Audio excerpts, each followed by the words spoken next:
आता आपण नेक्स्ट घेणार आहोत B Tech in civil engineering with specialisation in smart infrastructure in collaboration with L&T. So GD Goenka युनिव्हर्सिटीमध्ये जे सिव्हिल इंजिनियर्स आहेत त्यांना असं ट्रेन केलं जातं की ज्या पण मॉडर्न फॅसिलिटीज आणि मॉडर्न इन्फ्रास्ट्रक्चरचे जे नीड्स आहेत as well as for a civil engineer to be a smart and crisp engineer, हे युनिव्हर्सिटी असे मॉडर्न स्मार्ट इंजिनियर्सला तयार करतं.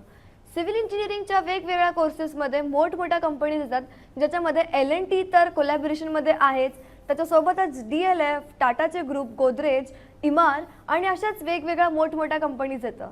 सिव्हिल इंजिनिअरिंग ग्रुपचं ॲव्हरेज पॅकेज अराउंड 10 लॅक्सचं आहे आणि हायेस्ट पॅकेज अराउंड 50+ लॅक्सचं आहे. तर सिव्हिल इंजिनिअरिंगमध्ये असं काय स्पेशल आपलं हे कॉलेज देतं हे पुढे आता आपण जाणून घेऊया. सिव्हिल इंजिनिअरिंगसाठी मॉडर्न इन्फ्रास्ट्रक्चर आणि स्मार्ट सिटी प्लॅनिंग ही आजकालच्या घडीला खूप इम्पॉर्टंट आहे. याच्यासोबतच काही लोक जे CSATसाठी किंवा सिव्हिल सर्व्हिसेससाठी जे अप्लाय करतात त्यांच्यासाठी सुद्धा सिव्हिल इंजिनिअरिंगमध्ये ॲडव्हान्स्ड कोटा रिझर्व्ड असतो. सो त्याच्यासाठी सिव्हिल इंजिनिअरिंगमध्ये एक round development of a student, ज्याच्यामध्ये स्मार्टनेस, द मॅथमॅटिकल कॅल्क्युलेशन आणि smart infrastructure as well as the development of the society या काही की फॅक्टर्स आहेत.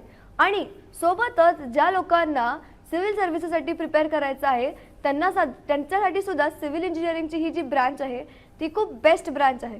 सो सिव्हिल इंजिनिअरिंगसाठी जर बघत असाल तर GD गोयंका युनिव्हर्सिटी हे मात्र नक्कीच लक्षात ठेवा.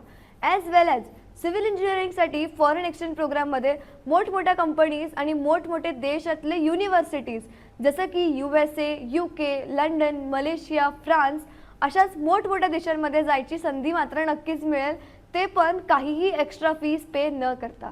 तर अजून माहिती हवी असेल तर खाली दिलेल्या नंबरवरती नक्कीच संपर्क करा.